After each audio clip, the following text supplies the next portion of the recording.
오늘 우리에게 주시는 말씀은 요한복음 12장 1절에서 8절 말씀입니다. 요한복음 12장 1절에서 8절, 왜 이렇게 낭비하는가? 라는 지하의 말씀으로 함께 말씀 나누고자 합니다. 저와 여러분 한 절씩 교독하여 읽겠습니다. 제가 먼저 1절을 읽겠습니다. 6월절 엿새 전에 예수께서 베다니에 가셨다. 그곳은 예수께서 죽은 사람 가운데에 살리신 나사로가 사는 곳이다.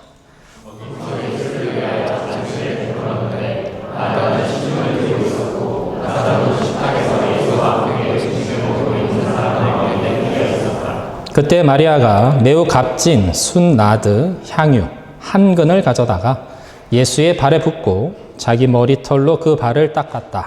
온 집안에 향유 냄새가 가득 찼다. 예수의 제자 가운데 하나이며 장차 예수를 넘겨줄 다른 그가 말했다. 이 향유를 300데나리온에 팔아서 가난한 사람들에게 주지 않고 왜 이렇게 낭비하는가?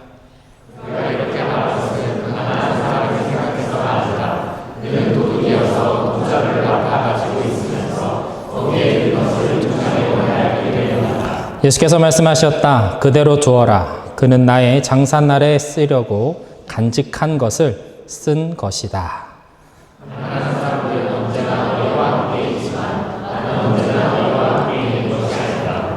아멘. 죽은 지 3일이나 지났던 나사로를 무덤에서 일으키신 예수님께서는 다시 하나님의 때를 기다리시기 위해 잠시 숨어 지내셔야 했습니다. 죽은 나사로가 살아났다라는 소식으로 인해서 사람들의 예수님에 대한 관심은 그 어느 때보다 뜨거웠습니다. 하지만 예수님께서는 자신을 드러내지 않으신 채 다시 하나님의 때를 기다리시기 위해서 광야 쪽에 가까운 에브라임 지방으로 나아가셨습니다. 요한복음 11장 53절에서 55절의 말씀을 제가 읽겠습니다. 그들은 그날로부터 예수를 죽이려고 모의하였다. 그래서 예수께서는 유대 사람들 가운데로 더 이상 드러나게 다니지 아니하시고 거기에서 떠나 광야에서 가까운 지방 에브라임이라는 마을로 가서 제자들과 함께 지내셨다. 유대 사람들의 유월절이 가까이 다가오니 많은 사람이 자기의 몸을 성결하게 하려고 유월절 전에 시골에서 예루살렘으로 올라왔다. 나사로의 부활 사건으로 인해서 대제사장들과 바리새인들은 예수님을 죽여야 한다는 결론에 이르게 됩니다. 그들은 모든 사람들이 예수님을 믿게 될까 봐 두려웠습니다. 예수님을 믿고 자신들은 믿어주지 않을까 봐 지금까지 자신들이 쌓아온 그 명성과 부가, 그 권력이 한순간에 사라질까 봐 그들은 두려웠습니다. 그래서 예수님을 공공의 적으로 만들어서 죽이기로 결의합니다. 누구든지 예수님을 발견하면 신고해야 한다라는 공지문을 예루살렘 곳곳에 써붙이고 언제든 예수님을 체포하기 위한 모든 준비를 맞춰놓고 있었습니다. 그런 상황에서 유대인들의 최대의 명절인 유월절이 다가오고 있었습니다. 원근각처에서 많은 사람들이 예루살렘으로 올라오고 있었습니다. 사람들은 과연 예수님께서 이번 유월절에 이 예루살렘 성에 다시 나타나실지 초미의 관심을 모으고 있었습니다. 예수님에 대한 이스라엘 지도자들의 반감이 극에 달해 있다는 것도 사람들은 잘 알고 있었습니다. 이제 하나님의 때가 이르렀습니다. 예수님께서 기다리시던 그 카이로스의 때가 되었습니다. 유월절 어린 양의 피로 죽음을 넘어갔듯이 예수님께서 십자가에 달리심으로 죄로 인해서 죽을 수밖에 없던 모든 인류를 구원해 내실 때가 드디어 이르렀습니다.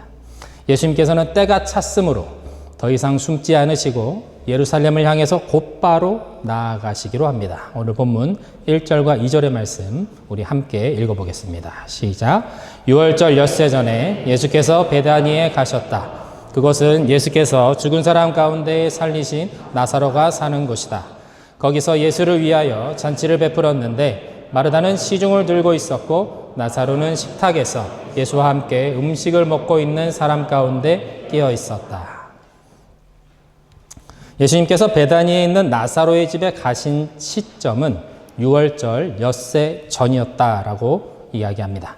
유월절 하루 전날 예수님께서 십자가에서 죽으셨기 때문에 예수님의 십자가의 죽으심 5일 전이라고 볼 수가 있을 것입니다. 예수님께서는 예루살렘에 가실 때마다 예루살렘 동쪽에 위치하고 있는 베단이라는 마을에 나사로의 집에서 종종 머무셨던 것 같습니다. 나사로는 예수님께서 특별히 사랑하시는 제자였고 그에게는 두 여동생인 마르다와 마리아가 있었습니다.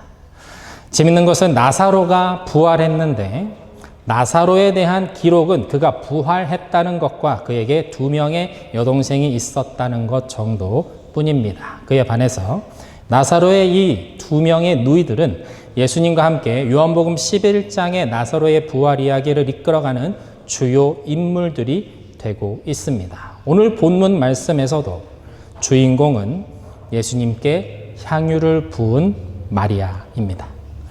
마리아를 알기 위해서 마르다를 함께 다루고 있는 누가복음 10장 38절에서 42절의 말씀을 먼저 조금 참고할 필요가 있습니다. 누가복음 10장 38절에서 42절의 말씀을 제가 새 번역으로 한번 읽어보겠습니다. 그들이 길을 가다가 예수께서 어떤 마을에 들어가셨다. 마르다라고 하는 여자가 예수를 자기 집으로 모셔들었다. 이 여자에게 마리아라고 하는 동생이 있었는데 마리아는 주님의 발 곁에 앉아서 말씀을 듣고 있었다. 그러나 마르다는 여러 가지 접대하는 일로 분주하였다. 그래서 마르다가 예수께 와서 말하였다. 주님, 내 동생이 나 혼자 일하게 두는 것을 아무렇지 않게 생각하십니까? 가서 거두어 주라고 내 동생에게 말씀해 주십시오. 그러나 주님께서는 마르다에게 대답하셨다. 마르다야, 마르다야, 너는 많은 일로 염려하며 들떠 있다. 그러나 주님의 일은 많지 않거나 하나뿐이다. 마리아는 좋은 몫을 택하였다. 그러니 아무도 그것을 그에게서 빼앗지 못할 것이다. 마르다는 예수님의 방문을 기뻐하면서 열심히 섬기느라 분주합니다. 예수님이 내 집에 오셨는데 그냥 있을 수 없다는 것이 마르다의 생각이었을 것입니다. 최선을 다해서 예수님을 섬기고 싶은 마음이 굴뚝 같았던 마르다는 열심히 요리를 하고 접시를 나르고 분주하게 움직입니다. 우리가 잘 알듯이 예수님은 항상 혼자 움직이시는 분이 아닙니다. 기본적으로 12명의 남자들과 함께 움직이시는 분이셨기 때문에 마르다 혼자서 그 많은 손님을 치르는 것은 쉽지 않았습니다. 그때 마리아는 예수님의 발치에 앉아서 예수님의 말씀을 듣고 있습니다. 마르다가 열심히 음식을 준비하고 나르는 것을 보아도 마리아는 예수님 바로 앞자리인 그 자리를 빼앗기고 싶지 않아서 꼼짝도 하지 않습니다. 더군다나 그 당시에는 남자들이 잔치의 주요 자리에 앉는 문화였기 때문에 남자들 사이에 이 마리아가 예수님의 가장 가까운 자리에 앉아 있다는 것, 그것은 문화적인 혁명과도 같은 일이었습니다. 최근 폭삭 속았수다라는 드라마가 한국에서 대히트를 쳤습니다. 여주인공 애순을 극진히도 사랑한 남편 관식이 아버지와 할머니와 함께 먹던 식탁에서 돌아 앉아서 아내와 어머니가 식사하는 그곳에서 함께 식사하는 장면이 등장합니다. 그때 나레이션이 이것은 혁명이었다라고 이렇게 표현합니다. 기존의 남존여비의 관례를 깨는 모습이었기 때문에 그렇습니다. 마리아가 오늘 본문에 등장하고 있는 이 마리아가 바로 그런 인물이었던 것 같습니다. 누가 뭐라고 해도 남성 우월적인 문화가 지배하고 있던 그런 시대가 명백했습니다. 그럼에도 불구하고 예수님의 그 앞자리는 내가 놓치지 않을 것이다 라는 고집이 있는 인물이 바로 이 마리아였던 것입니다. 그에 반해서 마르다는 시대에 거스르지 않으면서 자신의 자리를 잘 지켜내는 사람이었습니다. 오늘 함께 읽은 본문 요한복음 12장 2절에서도 마르다는 시중을 들고 있었다라고 기록하고 있습니다. 여기서 시중 들다라는 단어는 디아코네오라는 단어인데 미완료 과거로 쓰여 있어서 쉬지 않고 계속해서 시중 드는 일을 했다라는 뜻을 가지고 있다고 합니다.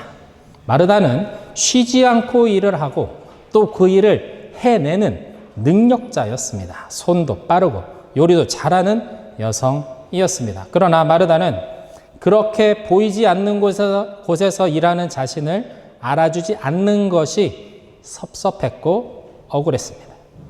예수님과 제자들을 대접하기 위해 애를 쓰고 있는 자신을 보면서도 예수님 앞자리에서 꿈쩍도 하지 않는 이 얄미운 마리아의 행동은 도저히 그냥 넘어갈 수 없었습니다. 마르다는 예수님께 찾아갑니다. 마리아의 이 눈치 없는 모습을 꼬집으면서 예수님께 따지기 시작합니다. 여기에서 마르다의 본심이 드러나죠.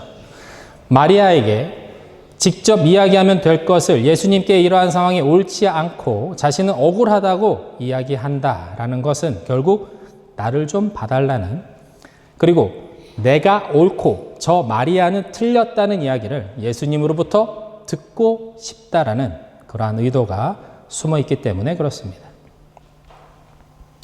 마르다의 이 의도와는 다르게 예수님의 대답, 그것은 마르다가 듣고 싶은 대답이 아니었습니다. 예수님의 대답은 마리아는 오히려 좋은 편을 택했으니까 그것을 잃지 않을 것이다 였습니다. 더 중요한 것이 무엇인지, 더 귀한 것이 무엇인지 분별하고 그것을 선택하는 사람이 되길 바라는 예수님의 말씀이었습니다.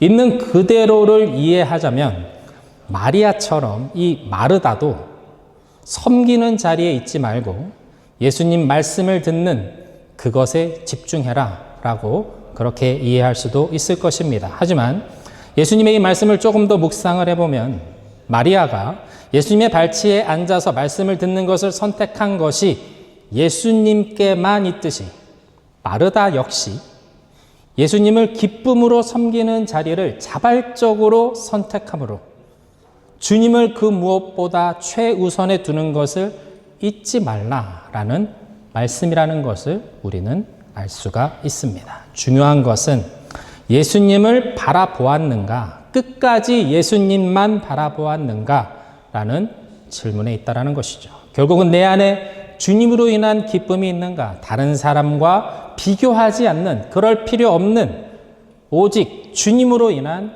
자유가, 그 기쁨이 내 안에 있는가라는 질문입니다. 모두 아시다시피 오늘 요번 우리 교회의 표어는 항상 기뻐하라입니다. 기쁨으로 섬기고 기쁨으로 일하고 기쁨으로 주님의 말씀을 전하는 교회가 되자라는 취지입니다.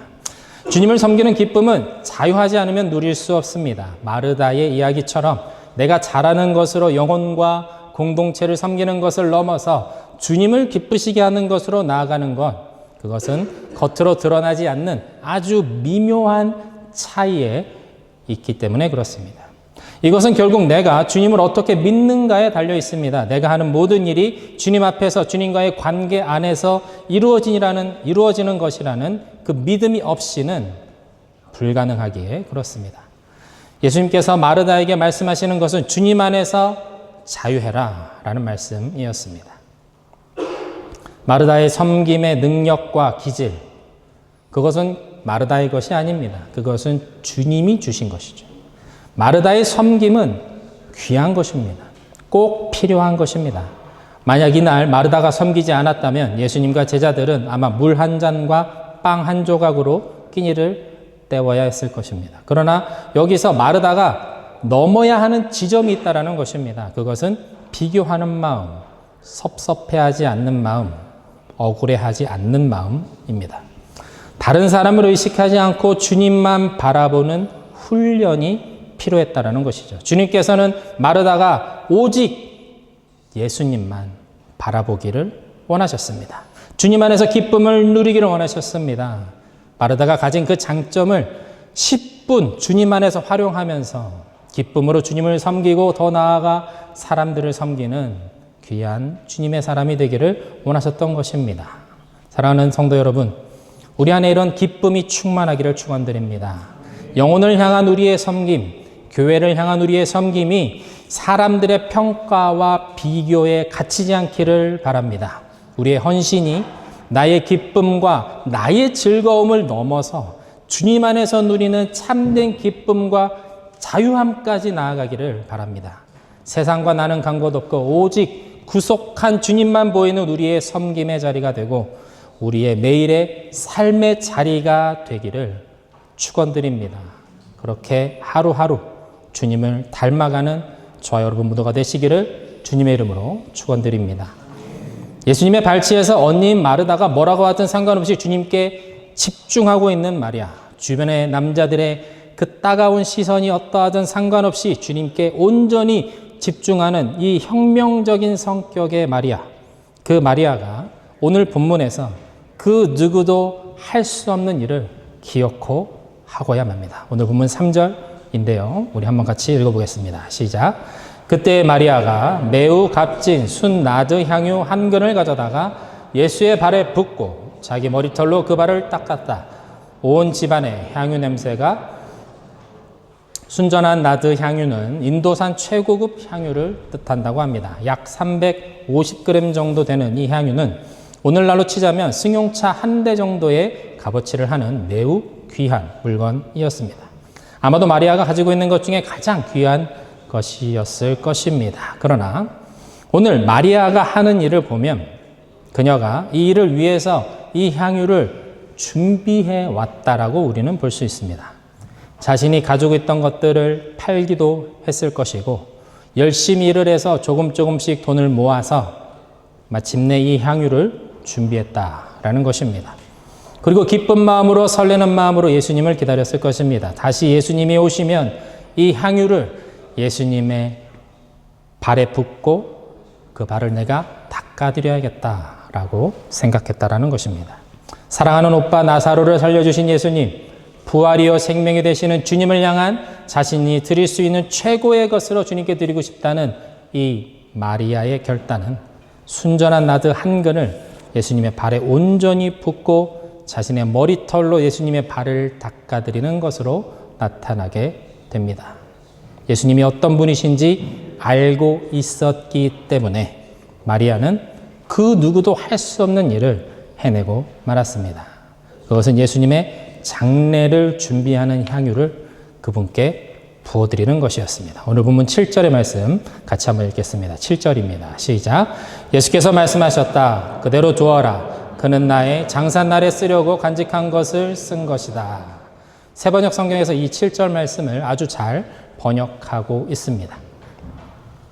예수님께 값비싼 향유를 붓는 이 마리아를 보면서 나중에 예수님을 배반하는 가룟 유다가 차라리 이 귀한 향유를 팔아서 가난한 사람들에게 나눠주는 것이 더 낫지 않겠냐라고 말하면서 마리아를 공개적으로 비난했습니다. 그런 가룟 유다를 말리시면서 예수님께서 하시는 말씀은 마리아가 예수님의 장례를 위해서 간직했던 것을 지금 쓰고 있는 것이라고, 가난한 사람들은 항상 너희들과 함께 있지만 나는 그렇지 않다고, 지금 마리아가 하는 일은 귀한 일이니 막지 말라, 그렇게 말씀하십니다.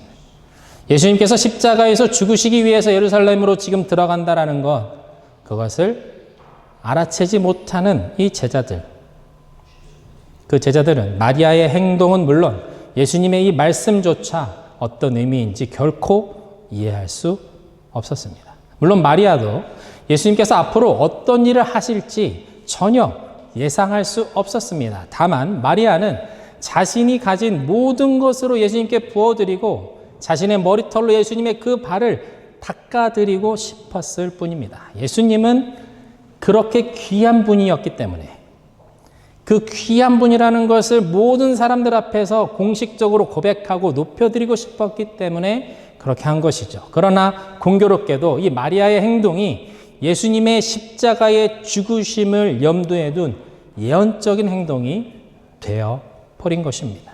마리아가 의도했습니까? 그렇지 않습니다. 마리아가 했던 것보다 더 귀하고 더 의미 있는 일로 주님께서 그것을 받으신 것입니다. 마리아의 진심 어린 행동을 예수님께서는 그 십자가 사역의 결정적인 사건 중 하나로 귀하게 받아주신 것이죠. 마리아의 이 행동, 이것은 마리아였기 때문에 가능했습니다. 마리아는 사람들의 눈치를 보는 편이 아닙니다. 다르게 말하면 마리아는 조금 눈치가 없는 편입니다. 마리아는 예수님만 보았습니다. 예수님만 생각합니다. 예수님이 너무 좋아서, 그분이 너무 귀해서 세상 무엇과도 바꿀 수 없었습니다. 그래서 마리아는 자신이 가진 모든 것을 다 팔기로 했습니다. 그리고 향유를 준비한 것이죠. 그것이 자신이 할 수 있는 최선이라고 생각했기 때문입니다. 그리고 마을 사람들이 모여있는 잔치 한가운데서 자신의 머리를 풀었습니다.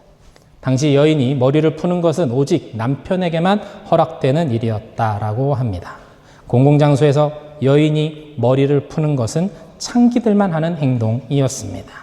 그러나 마리아는 눈치 보는 사람이 아니었습니다. 시대의 편견도 사람들의 시선도 심지어 자신을 비난하는 예수님의 제자들의 목소리도 마리아를 멈출 수는 없었습니다. 마리아는 오직 예수님만 바라보며 나아갑니다. 그리고 자신이 준비한 가장 귀한 향유 옥합을 예수님의 발에 부어 드렸습니다.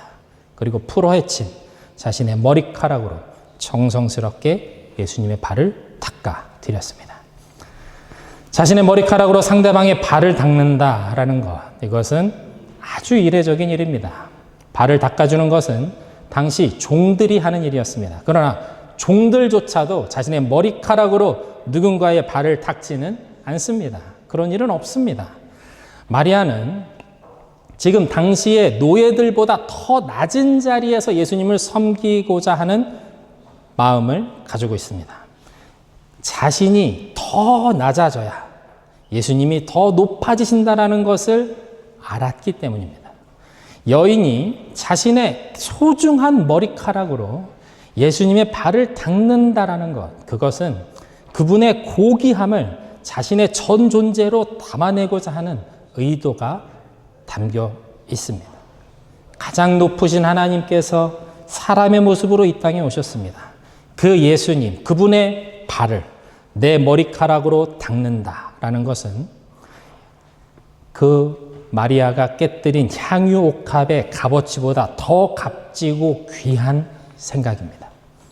마리아가 사람들의 눈치를 보지 않을 수 있었던 가장 큰 이유, 그것이 여기에 있습니다. 마리아는 지금 자신 앞에 앉아 계신 그분이 어떤 분인지 알았다라는 것이죠. 자신이 가진 무엇을 다 드려도 자신의 머리카락으로 예수님의 더러워진 발을 닦는 것조차도 자신은 감당하기 어렵다라는 고백이 있는 것이죠.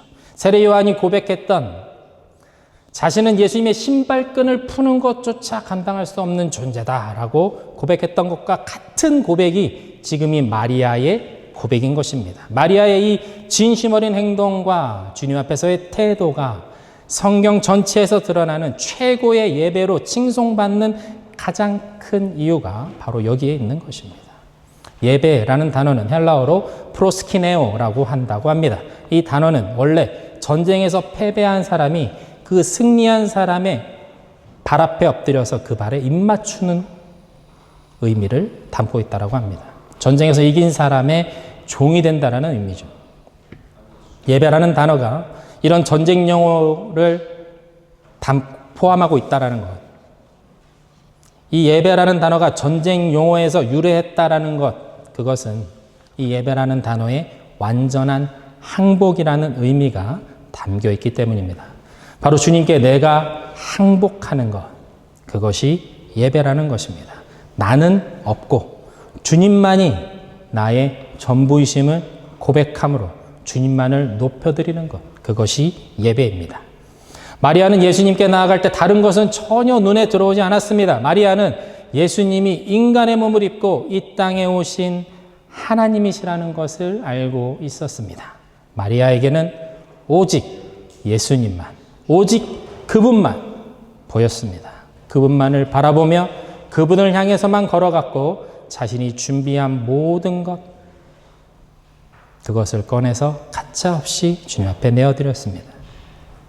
우리의 예배가 형식적일 수 없는 것은 예수님이 누구신지 알 때 비로소 가능합니다.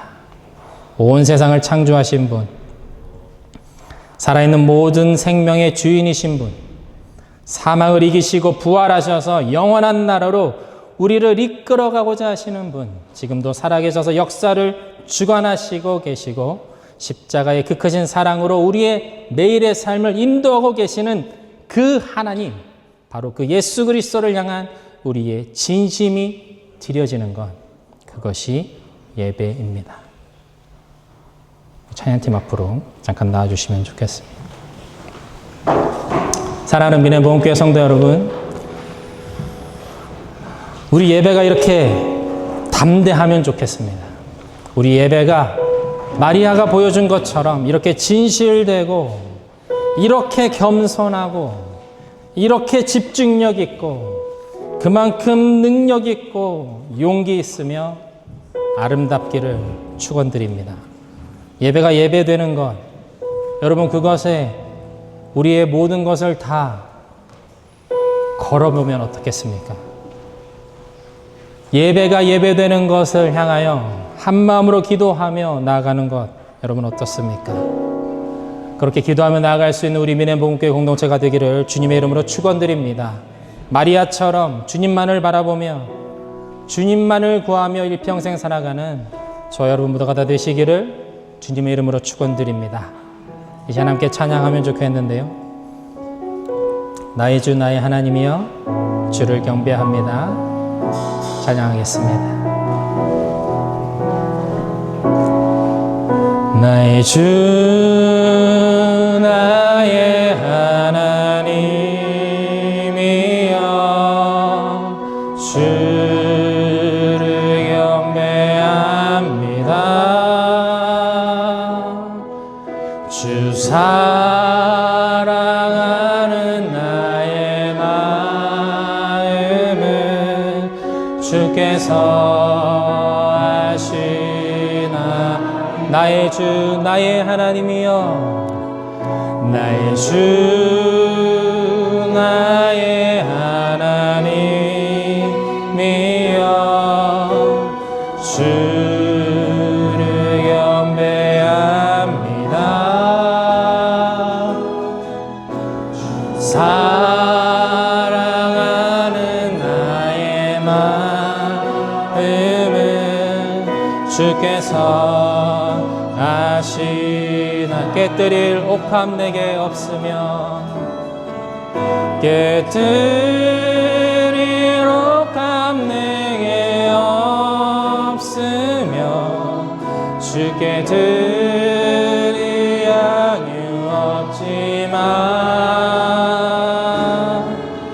하나님 형상대로 날 믿으사 새 영을 내게 부어 주 나의 주 나의 하나님이여 나의 주 나의 하나님이여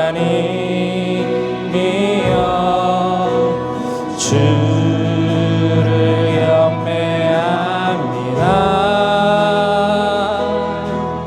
주 사랑하는 나의 마음은 주께서 아시나이다. 우리 한 번 더 고백할까요? 나의 주 나의 하나님이여 나의 주 나의 하나님이여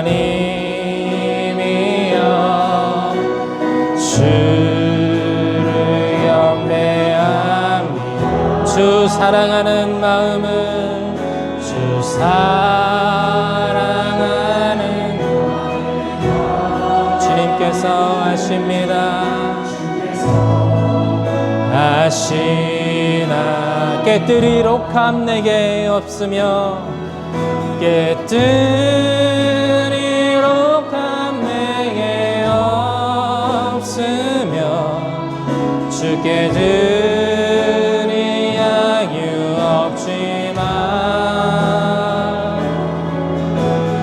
하나님 형상대로 날 믿으사 새 영을 내게 깨뜨릴 옥합 내게 없지만 깨뜨릴 옥합 내게 주께 드릴 향유 없지만 주께 드릴 향유 없지.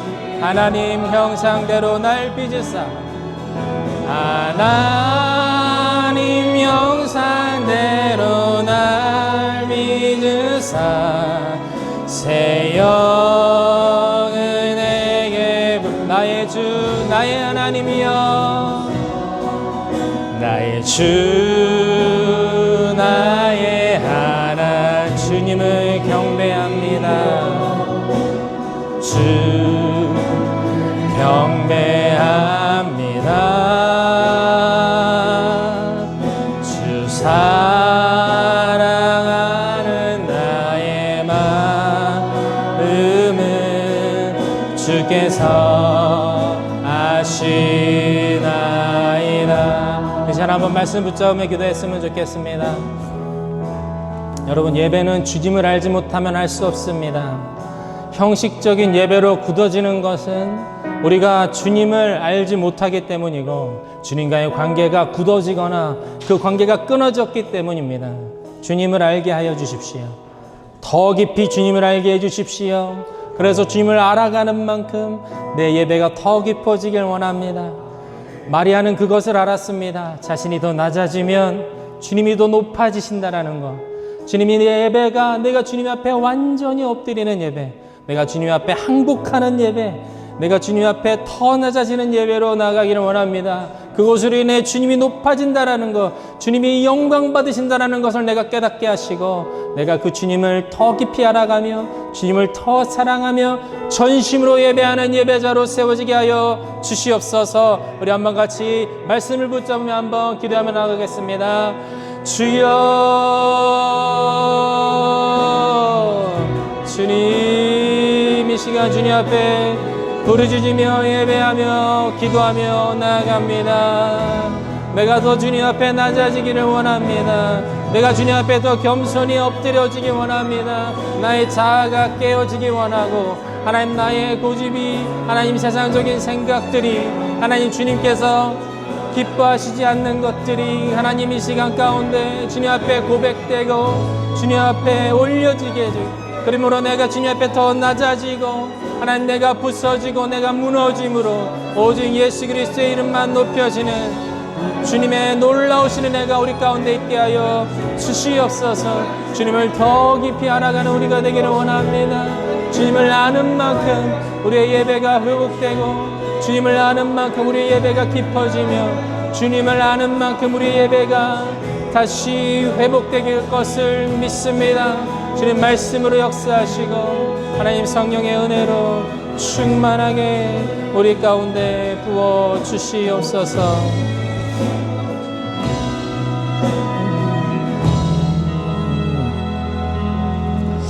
이 시간 한 번 더 기도하기 원하는데요. 여러분, 예배는 고집이 있어야 할 수 있는 것 같습니다. 마리아는 사람들을 의식하지 않았습니다. 오직 주님만 바라보며 나아갔습니다. 주님 이외에는 중요하지 않았습니다. 우리가 예배에 승리할 수 있는 것, 그것은 주님을 향한 고집, 그리고 주님을 향한 집중도입니다. 주님을 향한 그 시선이 흐트러지지 않고 주님을 바라며 주님을 구하는 그 우리의 마음이 갈망이 꺼지지 않는 것입니다. 주님, 우리의 예배가 예배되기를 원합니다. 그것을 위해서 우리의 고집이, 우리의 나 자신을 향한 고집들이 무너지고 예수 그리스도를 향한 고집이 일어나기를 원합니다. 세상의 그 무엇과도 바꿀 수 없는 주님을 향한 우리의 끊임없는 그 갈망과 타협하지 않는 믿음으로 주님 우리 가운데 역사하여 주시옵소서. 성령님 우리를 도와주십시오. 성령님 우리를 인도하여 주십시오. 더 강력한 예배의 자리로 우리를 이끌어 주시옵소서. 우리 그 갈망을 가지고 주님의 이름 한번 부르며 한 번 더 기도하며 나가겠습니다. 주여,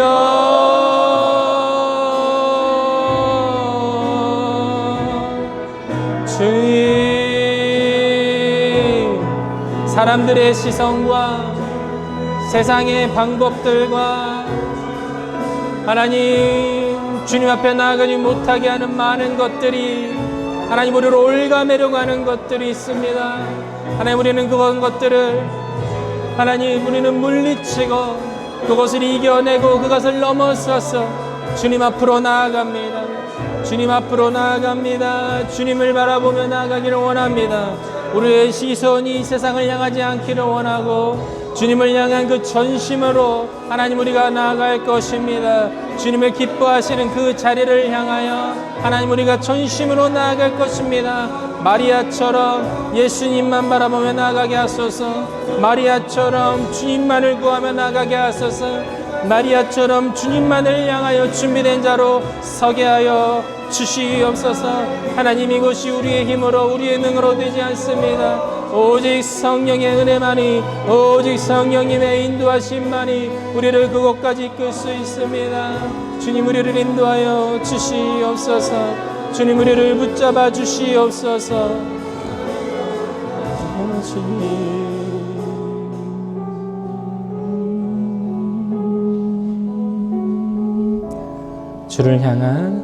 주를 향한 나의 사랑을 주께 고백하게 하소서. 아름다운 주의 그늘 아래, 주의 그늘 아래 살며 주를 보게 하소서. 주님의 말씀 선포될 때에 땅과 하늘 진동하리니 나의 사랑 고백하리라. 나의 구주 나의 친구. 부드러운 주의 속삭임, 부드러운 주의 속삭임, 나의 이름을 부르시네. 주의 능력 주의 영광을 보이사 성령을 부으소서.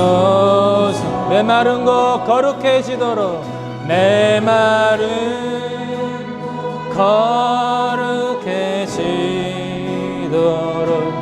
내가 주를 찾게 하소서. 내 모든 것 주께 드리리. 나의 구주 나의 친구. 우리 한번 수련회를 위해서 기도했으면 좋겠습니다. 이제 한 달 앞으로 다가온 수련회, 정교인이 함께하는 가운데 주님의 임재가 충만하게 임하길 원하고 우리 안에 주님을 기뻐하는 것으로 2박 3일이 가득 채워지기를 원합니다. 먹고 나누고 기도하고 찬양하는 그 모든 시간이 주님을 바라보며 주님 안에서 기뻐 뛰며 주님만을 온전히 예배하는 시간이기를 원합니다. 세상의 모든 염려와 걱정들이 녹아지고 우리를 덮고 있는 슬픔과 우울과 상처들이 걷어지는 시간, 주님의 영광이 충만하게 비춰주며 채워지는 시간, 우리의 믿음이 한 걸음 더 나아가고 우리의 영적인 상태가 도약되는 시간, 기도가 열리고 예배가 열리는 시간이 되게 하여 주시옵소서. 우리 민행복음교회를 향한 주님의 확고하신 뜻과 은혜가 그 가운데 부어지는 시간이 되게 하여 주시옵소서. 우리 이 시간을 함께 기도로 준비하며 주님의 이름을 한번 부르며 함께 기도하며 나가겠습니다. 주여, 주님을 기대합니다. 부어주실 주님을 기대합니다. 충만한 역사심으로 우리의 예배 가운데 임하시고 채워주실 주님을 기대합니다. 성령으로 한 사람 한 사람 가운데 어린아이부터 작년에 이르기까지 단 한 사람도 제외되지 아니하고 주님의 임재 안에 뛰노는 수련회가 되길 원합니다. 친밀한 주님, 친밀하신 주님, 우리의 친구 되시는 주님, 우리의 사랑 되시는 주님, 그 주님의 임재 앞에 엎드리며 예배하며 경배할 때 하나님, 우리의 영이 열리고 우리의 기도가 열리며 우리의 예배가 열리는 시간이 되기를 원합니다. 주님, 그 예배의 시간, 그 수련회의 모든 나눔의 시간과 아버지 그 모든 준비된 시간 가운데 주님 역사하여 주시고 임하여 주시옵소서. 주님의 임재를 사모하며 기대하며 나아갑니다. 주님 역사하여 주시옵소서.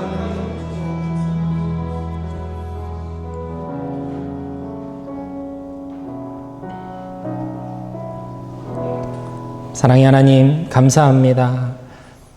주님을 더 깊이 알아가는 우리 모두가 되기를 원합니다. 마르다처럼 주님을 섬기는 데 있어서 자유함으로 기쁨으로 나아갈 수 있는 자가 되게 하여 주십시오. 가정에서, 학교에서, 직장에서 나의 자리가 섬김과 사랑의 자리가 되게 하시고 주님의 마음이 나눠지는 자리가 되게 하여 주시옵소서. 주님을 더욱 깊이 알기를 원합니다. 마리아처럼 주님만 바라보는 우리 모두가 되게 하여 주시옵소서.